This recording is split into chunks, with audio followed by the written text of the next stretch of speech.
Welcome to Ignite and Inspire, a podcast by entrepreneurs who were once in your shoes. My name is Tina Hamilton. I'm the CEO and founder of My HR Partner. As a mentorship co-chair for Entrepreneur Organization of Philadelphia, I created the EO Ignite program, or EOI, to empower and uplift underserved entrepreneurs in the early stages of their organizations. EOI is committed to giving back by providing impactful support through mentorship and educational opportunities. Our goal is to break through barriers, fostering an environment where entrepreneurs can thrive and build sustainable success. Okay, so today we have with us Tolu, and I'm going to hopefully pronounce this correctly, Olasewere. Very good. Is that correct? Mm-hmm. Welcome. Thank you for having me. So glad to have you. So Tolu is actually our very first mentee, of our new EO Ignite mentorship program. So I'm so excited to have you here today. And your story is so interesting. I think our viewers are going to be fascinated by what you're doing. So if you will tell us about the name of your business and a little bit about what you've been doing. Of course. So the name of the organization is Build Nigeria. And we are a college access program that works with low income and first generation, so first in families to attend university, Nigerian youth. And sort of what we do is we go into these communities and we find these incredibly brilliant, passionate youth. And we are there to tell them that you can achieve the extent of your academic, your career aspirations, and those dreams that you have, for your community and the country. And so the way that we do that is through getting them access to high quality higher education or post-secondary education. Because we believe that access to high quality higher education can be very transformative to a person's life prospects. And I think that what we found was that a lot of the work in education access happening in Nigeria and in a lot of low-income countries kind of ends at the secondary level. It's like access to elementary and primary education, some work being done in the secondary level, but it kind of stops there. No one is saying that, when a young person from a low-income background goes through primary and secondary school, you can actually go to a great university. You can actually go to a great technical university, things like that. And I think that was really a gap that existed that was really important for us to find a solution that's able to cater to this demographic of incredible young people.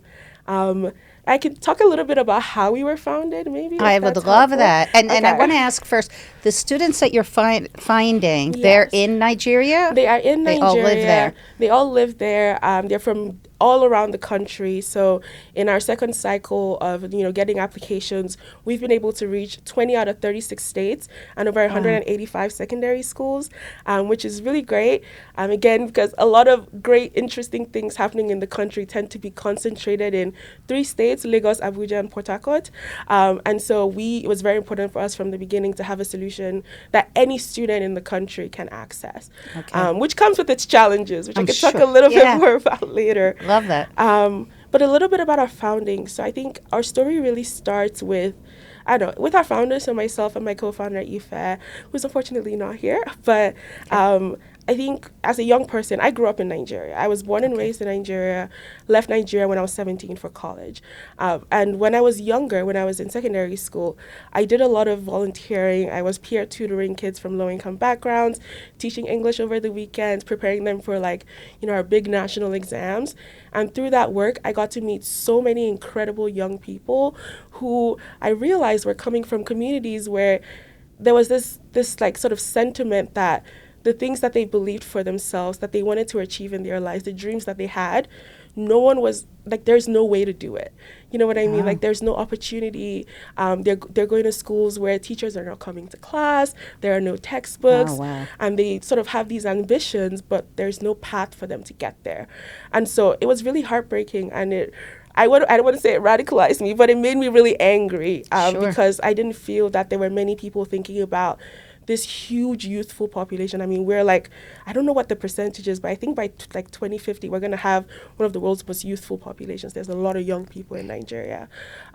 So through that work, I knew that there are these incredible youth that don't have access to opportunities, especially educational opportunities, that they can sort of leverage to achieve their ambitions.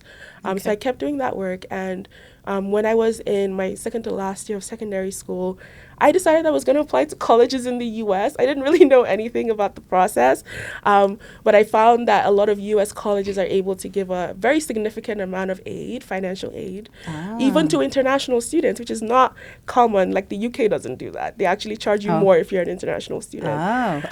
So I was like, okay, my family, I don't want to be a burden to my family educationally. Like, we were just, trying and doing our best. And I wanted to be able to go to a school that could give me a scholarship or the kind of financial aid I'd need to be able to go there. So I turned to the US. And that whole journey of applying to colleges in the US as like a young Nigerian who didn't know anything about the SATs or anything about that. Like my family, no one in my family had studied in the US. Wow. That was brave of you, by the way. Yeah. Lonely journey. Yeah, I bet. I remember getting I got some rejections, of course. I think most people do. I remember getting rejections and not having anyone to talk to because no one understood. And I'd be like, I guess maybe I this is not going to work out. I hope it does. And I think I tried my best. And I would just be at the computer trying to do all this research, watching all these videos, trying my best. And thankfully, I was successful at it. And I got into Harvard, which is where I went for undergrad. Wow. And they gave me all the aid that I needed to be able to go. Harvard? Yes. I mean, so you're coming from Nigeria to Harvard. Yes. How hard was that? That was incredibly difficult. And the trigger point that leads to Build Nigeria's founding is when I got to campus, they had this whole event for international students, right? Like a pre-orientation program. And they had the list of all the countries represented in my graduating class. And they would go down the list and they would be like, Australia. And all the Australian kids would be like, yeah. They'd be like, Canada. They'd be like, all these places. And then they got to Nigeria and it was just me. No. And I was like, yeah. And the thing about me is I never I had come to the realization that because of this university that I was now attending, suddenly the realm of possibilities for what I could do for my life had expanded. The things that felt possible, the access to resources, to networks, to faculty who were experts in the field that I was interested in and things like that. I just knew that this had already transformed my life and my ability to dream and to do. And immediately when I found out I was the only Nigerian international student in my entire graduating class, and they hadn't gotten a Nigerian international student in a couple years, I felt really sad and really lonely and wow. It felt like I had to do something to leave the door open behind me. I never wanted it to be the case that there would just be one of me, someone from my background at these world-class colleges. And at the same time, my co-founder, Ife, she was at Yale, and she's also from Nigeria. So she got into Yale from Nigeria. She actually went to school in the UK for high school. So she was she's Nigerian, but she finished high school in the UK and then applied to Yale. But at the time, she was one of only 3 Nigerian international students on Yale's entire undergrad campus. Wow. And she felt the same thing. We hadn't met, but she was feeling the same thing at the same time that I was. And so when we met, we sort of exchanged our stories. And what she had done was she tried to figure out why. Why did it seem to be an underrepresentation of Nigerian international students at these universities that have access to the resources, the financial aid, the endowment, things that can really transform a person's life. Right. And so she went to other African students that had higher number of students at these campuses. So kids from East Africa, so from Zimbabwe, from Rwanda, and things like that. And she found that they were coming from college access programs in their home countries under this huge network called the Hali Access Network. And these are organizations that go into these countries in Kenya, Tanzania, Rwanda, Zimbabwe, and they find these brilliant youth from low-income backgrounds, and they support them through their journey of getting into these incredible universities. Okay. And they also play a very important role in sort of building relationships with admissions officers at these different universities, so they're able to communicate the context that these students are coming from. And both of us were like, do we have this in Nigeria? Is anyone working with low-income, first-gen youth telling them that you can go to one of the world's best universities and pay nothing? You can have access to the kind of resources and tools that we suddenly had access to. And we tried to find someone. It's important to note that we did not set out to build out an organization. We wanted to find someone that was doing this work already and figure out how to connect them with admissions officers, with resources, how to support the work that they were doing. Because I hadn't heard of anyone doing this. And so we did a bunch of demand validation interviews. We went into the education access space, the college access space in Africa, and we tried to find what was going on. We tried to validate that this was indeed a gap that existed. And in every single person we spoke to, from admissions officers to college access programs to people just working in education access and youth development in Nigeria, validated that this was indeed a gap. There wasn't really anyone dedicated to this demographic of youth. Incredible. Doing this kind of work, providing the kind of funding needed. And so we created a project proposal. We brainstormed a name, which is one of my favorite memories, figuring out what to name the organization. Sure, of the yeah, project. that's fun. Yeah. And we created like a 3-page project proposal that was our first shot at what could this be and what's the demographic? What are we actually doing? And that's how Build Nigeria was born. Once we had that, we pitched to a lot of people. We eventually built a founding team of really incredible, passionate young Nigerians. And what Build Nigeria does today is we see ourselves as organizations that, are trying to democratize access to world-class higher education for low-income and first-gen Nigerian youth. We're trying to equalize the opportunities to even just apply it to these schools, right? Because there's so many obstacles in the way of these young kids applying to these schools. They don't have access to internet, to data, to computers. They don't have constant power supply. They have no one in their immediate environment that knows the process. So we fund the entire journey to applying to these universities, and our students are incredibly successful. I mean, wow. Our alumni are studying at some of the best universities across the world. We have a student at Dartmouth right now on a full ride scholarship. We Wow. have another student at African Leadership University in Rwanda on a MasterCard Foundation scholarship. And these are incredible youth that we found through our program. And we basically told them that you can do it. Like, we believe in your dream, and we're going to enable you to go into these institutions that are able to give you the resources, the exposure, the network, the tools to achieve that dream. And that's sort of that, and then the rest is kind of history. We just kept doing it. It's absolutely fascinating. So you are literally changing lives and the trajectory of their entire future and their families' lives, I imagine. Absolutely. Because I imagine whatever they do here, whatever success, they'll support their families. Absolutely. Back home, and maybe neighborhoods back home. Absolutely. Our students are incredibly impact driven. Like, it does change what feels possible for the people in their community, right? Like, one of our students, Ikena, he was on a full scholarship at a pretty good private school in Nigeria. He was doing all this work. He was like the student body president, the head boy. When COVID happened, he led his school's entire mental health initiative and was really thinking about how to care for students during this time. Wow. And he applied to our program, our pilot program. And this is a kid that was living in a government-funded orphanage where it was unclear whether they would be able to send him to university. And he was successful, and now he's at Dartmouth. And so when we went back to the orphanage in December, one of our team members was there. Suddenly, all his brothers and sisters at the orphanage are like, they were listening to us with such rapt attention, because now it feels possible. Like, they've seen someone that's coming from where they are doing a thing that felt impossible in a kind of country where no one is thinking about young people, and especially young people from low-income countries. And I think the other thing I like to tell people is that at Build Nigeria, we do have values as an organization and things we try to foster within our sort of cohort of students and our community of students. But our students are really incredible. Like, we don't talk about them or see them from a stance of like deficiency. They come to us with a lot of ideas of how to make the country better. Like, my mentee, that's at African Leadership University, she was really passionate about financial independence for Nigerian women, inspired by her experiences, sort of seeing like her mom sort of not have that as she was growing up, right, and the cultural barriers that stand in the way of women becoming financially independent. And she's out there trying to figure that out. And Ikena, who's at Dartmouth as well, he's passionate about cybersecurity infrastructure in Nigeria, how it affects vulnerable populations. And so when he came to us, like, these are incredible kids that have ideas and passion that can make the country better. And the fact that no one's thinking about them or investing in them beyond the secondary level seems like a huge issue to me, and it's something we're very dedicated at Build.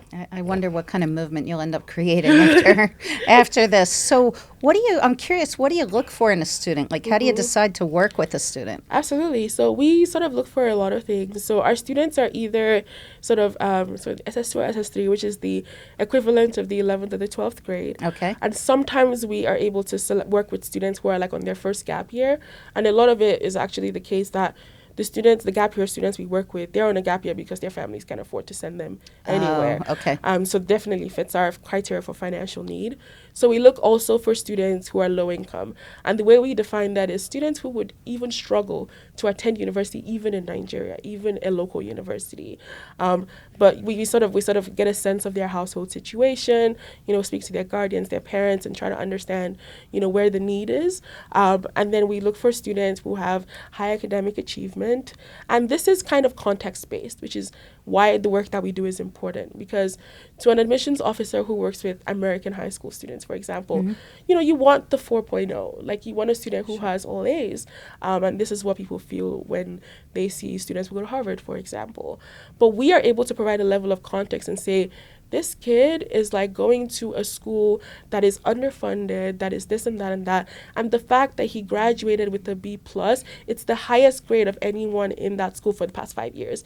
Wow. So you can't look at it as a B+. Right. It's a huge achievement. Okay. So we're able to sort of provide that sort of context and understand where the student is coming from. So we look at academic achievement, but in that student's context. Okay. And then we look for students who sort of have had some ideas or like have done things outside of the classroom. So a lot of the students in our applicant pool either have leadership positions within their school or either have done sort of volunteering or community development. They're very active in their church volunteer community, or they sort of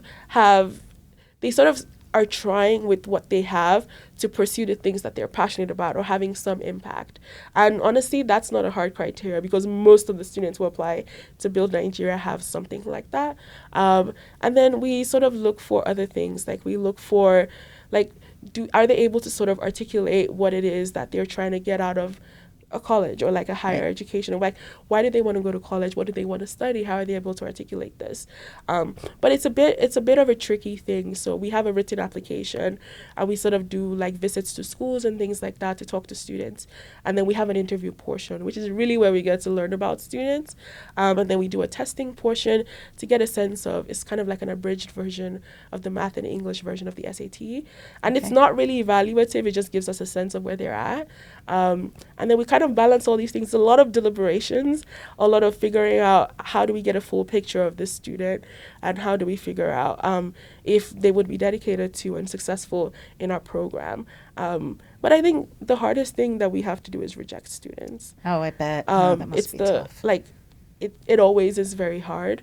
But part of my job as a founder is figuring out how can we capture more of this demographic.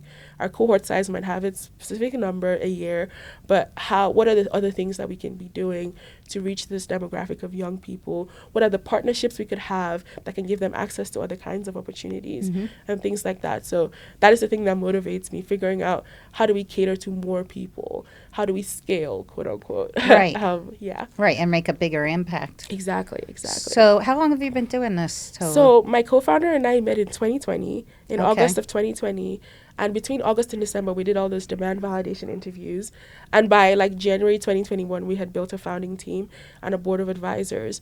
And then our first pilot cohort went live in March of 2021. Wow, fast. It moved fast. Very fast, because we got advice from a mentor that the only way to know is to do. I'm a very, my co-founder and I are a perfect balance, because I'm a very much like, we have to do all the research, write the proposal, have the timeline, speak to the mentors.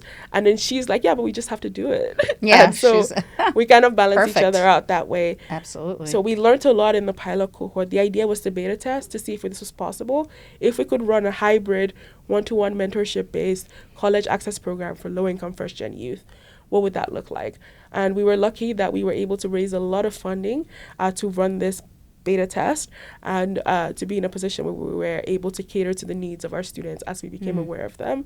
And then after the beta test, we got incredibly successful results with kids getting into really great schools with full aid.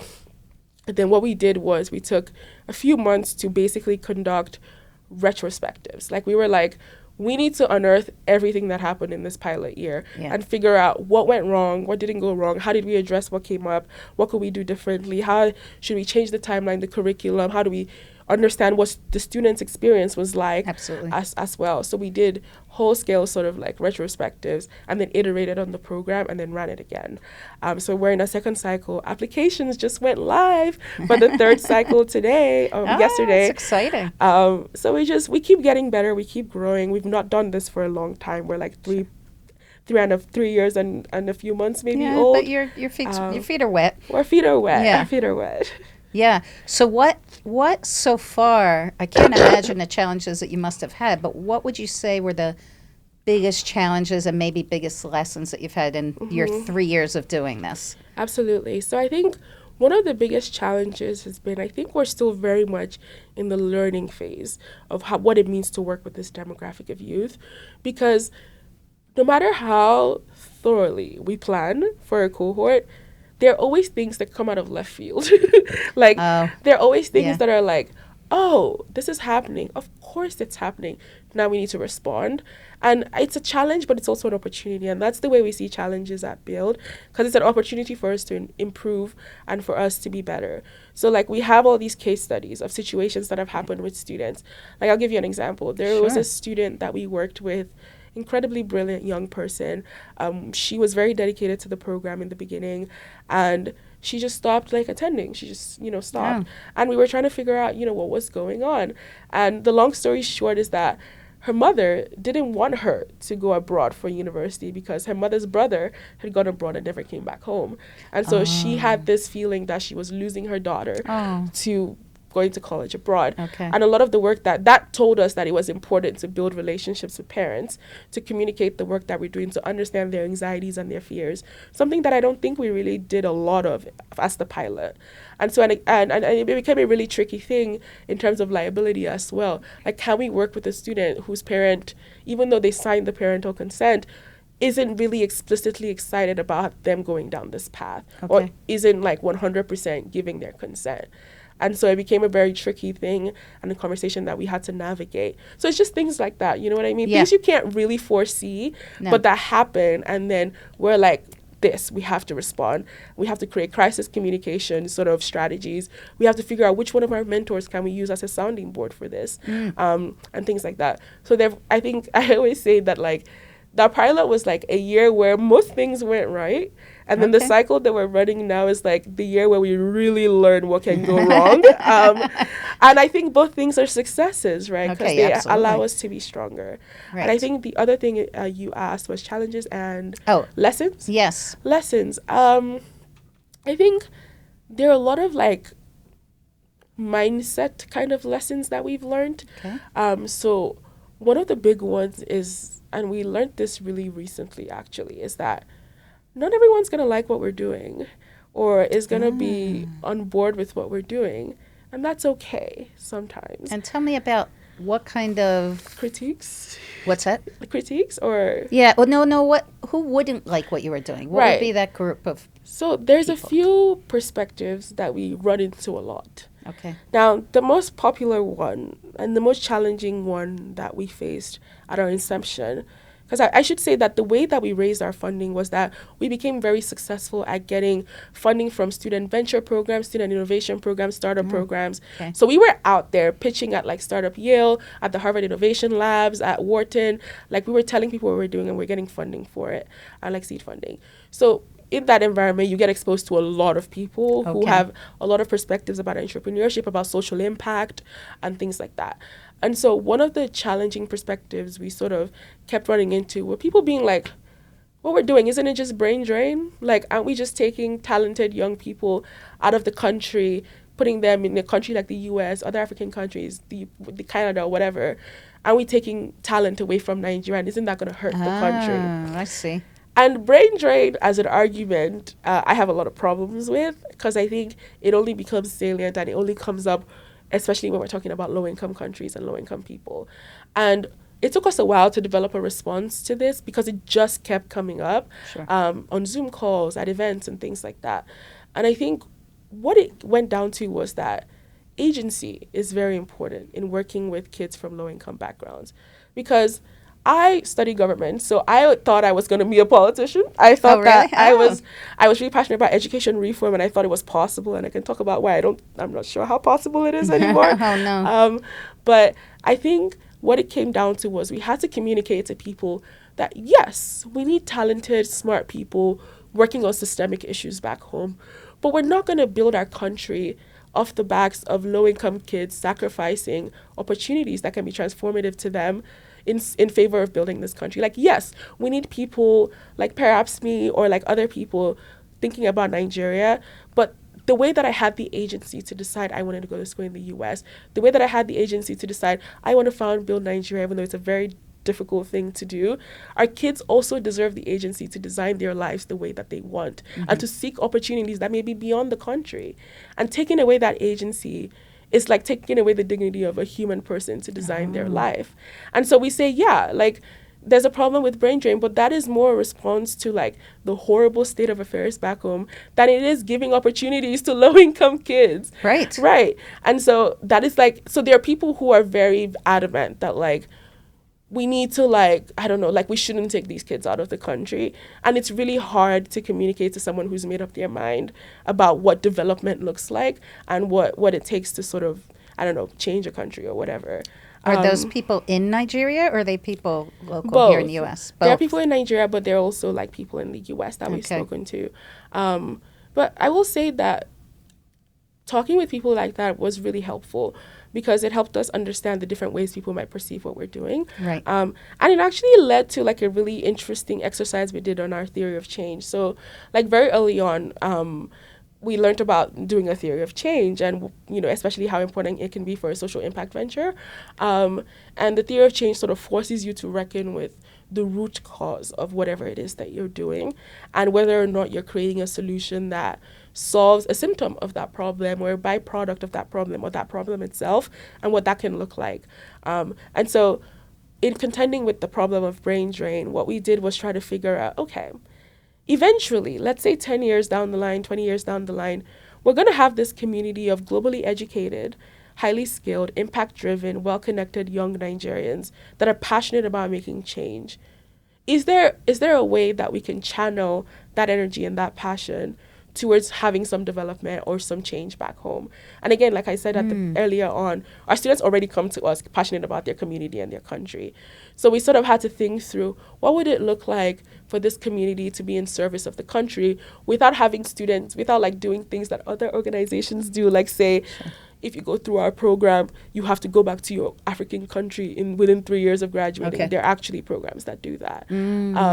So that's sort of like an ongoing thing, figuring out how do we make change possible through this community of people in Nigeria? Like, how do we make change possible in Nigeria through this community of people? And I can talk about that forever and ever, but I wanted to just pause in case there's anything else you would like to ask me. Curious. Yes. Oh, I want to hear about everything. But I am curious about, is there a percentage? I know you're still early on, so it might be a hard answer, and that's okay if that's the case. But is there a percentage of students whose goal is to get educated here and bring it back there, or is there a percentage that want to bring their families over here and change their lives? Well, I'm not too sure about the second one. Okay. I think the challenge with it, so I was a young person that always thought, I want to go back home and I want to work in education reform. Like, I want to figure out why our public schools are not working, get funding for that, figure that stuff out.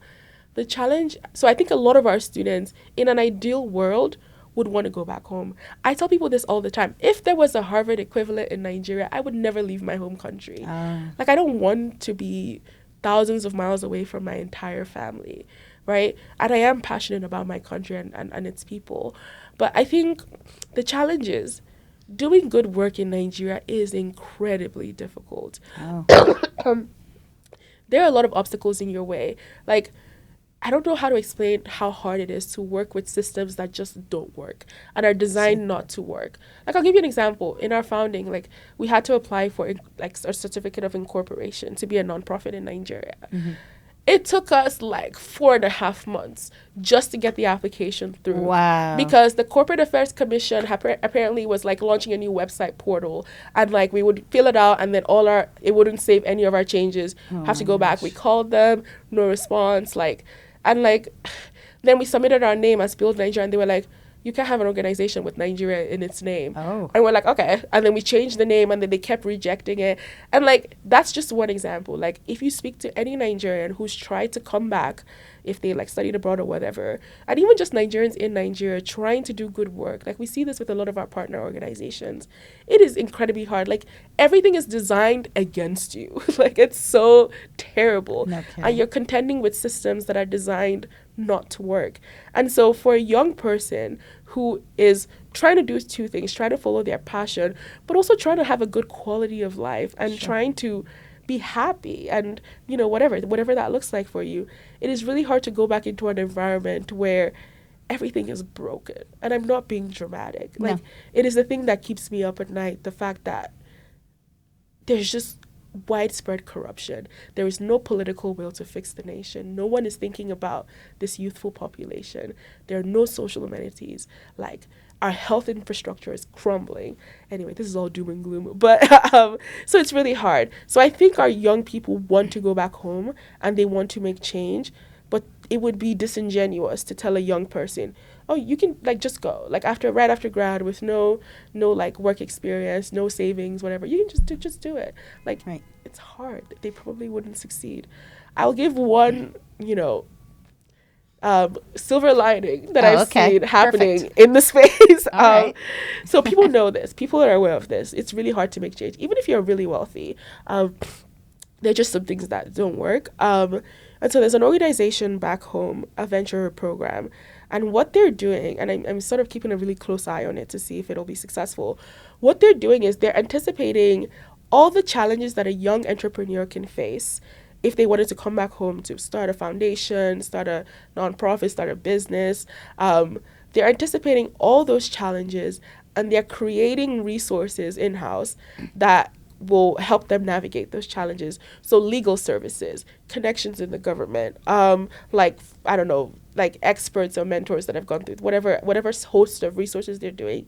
And so when a young person with an idea for a venture becomes part of their incubator or whatever, they have access to things that try to eliminate the barriers for doing good work and doing good work successfully. Now, to what extent they can eliminate those barriers is just up for, I don't know if they're going to do it, but I think that really is evidence that people are aware that it's really hard. And the state of affairs is what is pushing people away from the country. Yeah. And so we need to figure out how to make it an enabling environment for innovation, for social impact, for change. And it just isn't. Because if the government isn't doing anything, they're not doing anything. I was just in Cuba, and it sounds incredibly familiar. The hospitals are buying supplies through the black market. There's no grocery stores, no gasoline, no hope. No hope. That's really it. And so they lost 500,000 people in the last 2 years moving over to Miami, and these people are shipping over goods to their families to take care of them. And so it sounds like eerily familiar to that, and I can understand why people wouldn't want to necessarily go back to that. Why? It's really depressing. Right. And it's hard to see change in my lifetime at least, and I don't know how it will be possible. I mean, there was recently a little bit of hope with a different, so we have two major parties that run, and there was a bit of hope with a different sort of person running for the presidential election. And this was someone that a lot of young people really liked because it was just a breath of fresh air, and the election was stolen. And now it's what do you do? You can't make change through systems designed to reward the same wealthy politician, the political elite that have been in power since the 70s, Yeah. So I don't know. Yeah. But you're doing, in Cuba, we met up with an entrepreneur that was training other entrepreneurs. So a little different than what you're doing. And he said, while there's no hope left in this country, we can make minor little micro Right, changes. exactly. We're not going to change the country, Exactly. but we can change households. Absolutely. And that's it has to start somewhere. It has to be something. We have to try. Right. The way that I articulate it to people, and I've really been through a journey because I really thought that like change was possible until I realized that what was happening wasn't a lack of leadership or management or whatever. It was just like deliberate. Like everything wrong in Nigeria is there by design because people, Wow. there are people who benefit from poverty, people who benefit from the fact that it's 2024, we don't have constant power supply because they're making money from the oil industry or things like that. It's insane. But the way I articulate it to people in my personal life is that I don't believe in Nigeria as a country, but I believe so much in Nigerians. Like I believe in the people. Beautiful. Yeah. And I don't know if we can make change in this country, but I know that we can make change in the lives of people and in Absolutely. what feels possible for them and their families and their peers, and in just restoring hope in a country that's designed to take away that hope. Yeah. So how this must be so rewarding for you as a Nigerian to actually you didn't just start a successful business. Well, first of all, you got into Harvard, which Americans have a hard time getting into Harvard. So you've made that leap, and now you're helping others make it. What is that like for you? What is that reward like for you? You know, it's my favorite thing is working with young people. Okay. Like I've worked in classrooms in Boston. I used to teach civic ed in Boston to fifth and fifth graders. Wow. I taught in Lagos, of course. I taught in Hong Kong. I taught poetry one summer Wow. to like teenagers from low income backgrounds as well. I love working with young people. I think they give me hope. They get me excited about the future. They are so like they have so many ideas. Right. And there's just like I don't know. As a young person, I know the teachers that had an impact in my life. And so, like, just working with young people is so important to me. Recently, working at Build, I keep in touch with a lot of young people. I know this is probably not sustainable, but I have, like, a one-to-one relationship with every single student that has gone through Build. Like, I check in on them. We have calls. I make sure they're okay. And obviously our programming does this too. But I just love working with young people. It's what gives me hope. And so it's really rewarding. I mean, working at Build Nigeria is probably one of the hardest things that I'll probably do, right? I learn as I go. I rely on my mentors. I go for venture programs. I try to get educated. I try to learn how to do things technically. And really the thing that drives my life, the reason I'm currently doing a master's in international educational development is that I'm trying to figure out how do I get the knowledge, the skills, the network, the exposure that can be leveraged to grow this organization and to continue doing this work. So it's very, very, it's very meaningful for me. And I'll share something personal that I've always known that I'm someone who's very purpose-driven, and I struggle with that a lot because, and I don't struggle with it. I just know that I'm happiest when I'm doing something that's aligned with my purpose and what I am very passionate about. And there have been times in my life when I've not done that. Like there was a point in time where I worked in investment management, and I was miserable, and it reaffirmed to me that I should not be doing these things. So I'm just grateful that I have the opportunity to do this work. There are a lot of challenges. It's very hard. I've done when we started Build Nigeria, I was 19 years old. I was a sophomore in college. I was a full-time student, had a part-time job on campus, and we were building this organization. Wow. I am still a full-time student with part-time job on campus building this organization. Wow. I've interned while building Build.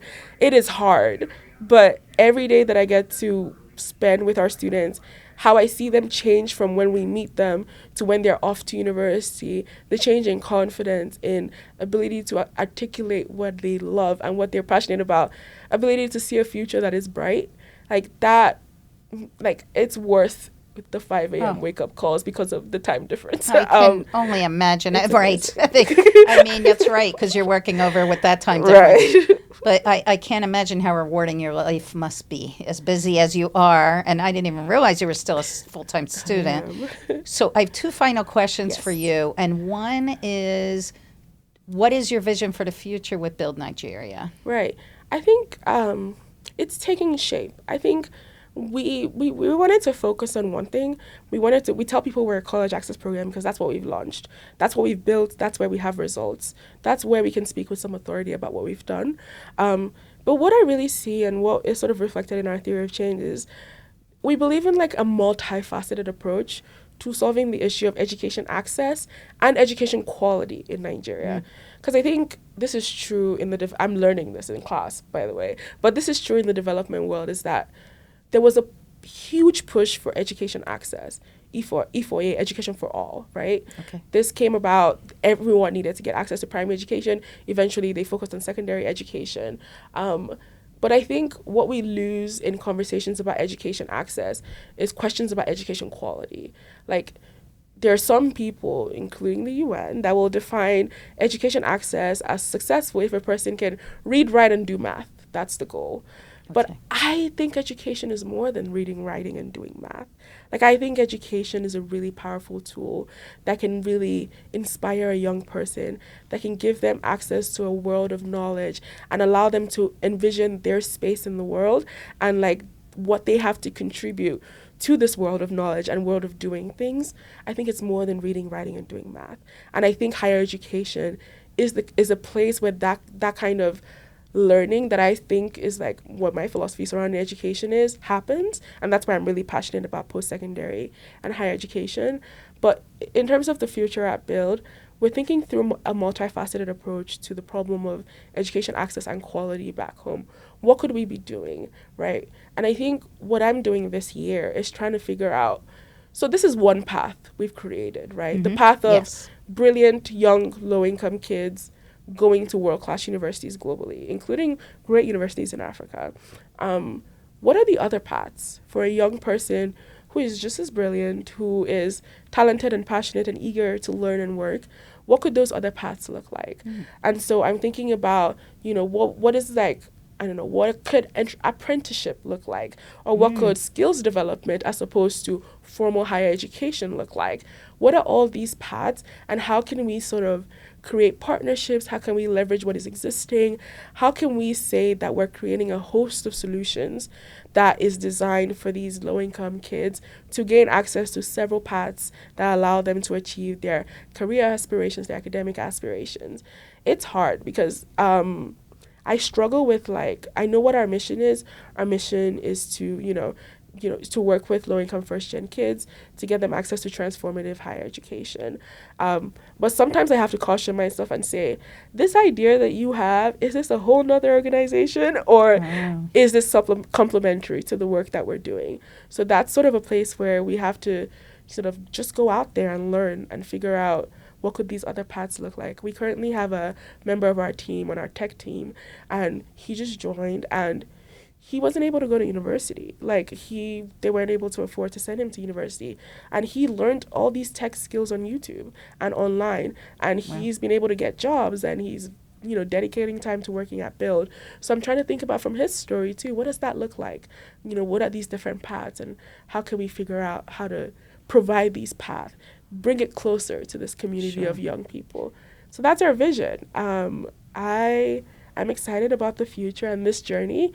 I think I'll learn a lot. I think we'll all learn a lot. Sure. And I think we'll have impact along the way. And I'm just excited to keep meeting people who believe in the work that we do, like you do. Yes, I'm so excited to meet you and great. What you're doing. So I'm just in awe of all that you've done and all that you're doing to really create change for people in your country and here too. So my final question as we wrap up is, what advice would you offer to another entrepreneur starting out with a dream, as big as yours or otherwise? What advice would I offer? Yeah. I know there's so many things. I think you're inspirational in of itself. I think this is old advice. This is not, I didn't create this. That's okay. This is something I heard, and that helped me. But the dream might feel big, but you can always start with where you are and what you have. Like, you might have, like, I am someone who dreams very big, but when we started Build, $0 in our bank account. Like, like, no connections. We didn't really know anyone in the space. Absolutely. But I knew I had a computer, Wi-Fi, and Zoom. And I could email people and say, hi, I am a student and I'm passionate about this. Do you want to meet me? Can we talk? And everyone said yes. And I think just like, the bravery and it's not delusional, I promise, for you to have a big dream and to try to make it happen. I think sometimes I feel like I'm delusional. I'm like, who am I that I am able to have this dream and I feel like I can make this change? But I have to remind myself that, like, as long as I care, as long as it continues to be meaningful to me and I'm willing to put in the work, I can always start with what I have and with where I am. That's right. It doesn't have to be perfect. I don't have to get an MBA. Nope. Like, I can always start with what I am, where I am, find the people to speak to, leverage the experience of people more wise and seasoned than me, learn from them, and just be open. Yeah. And I think that's what I would tell anyone. If you have an idea, start with what you have. It doesn't have to be that eventual big goal, but start with where you are and what you have. And another thing I'll say is, like, you can also stop, right? Right. If it's having detrimental effects on your life, you can take a pause. Right. And you can always restart. That's right. And so I think that's what I'd say. I love that. It's like that. Just put one foot forward, right? Forward. Just take that first step. You got what do you have to lose? What do you have to lose? I You'll tell know people that it's when the fear is bigger for not trying. Yeah. That's what you have to think about. Like, is it more fearful to try or more fearful not to try? Whether you're going to look back 5 years from now and say, why didn't I do it? Exactly. And anybody can. I mean, you look at you. You know, you came from a whole other country, a whole nother world, and didn't know anything and about what this journey was going to be, and you're successful. So hopefully I think that will motivate a lot of people. So Tolu, it's been such a pleasure. Thank you so much for being here. Of course. Thank you for having me. This was such a great conversation. I had fun. If you'd like to know more about Entrepreneurs Organization or EO Accelerator or EO Ignite, go to eophiladelphia.com.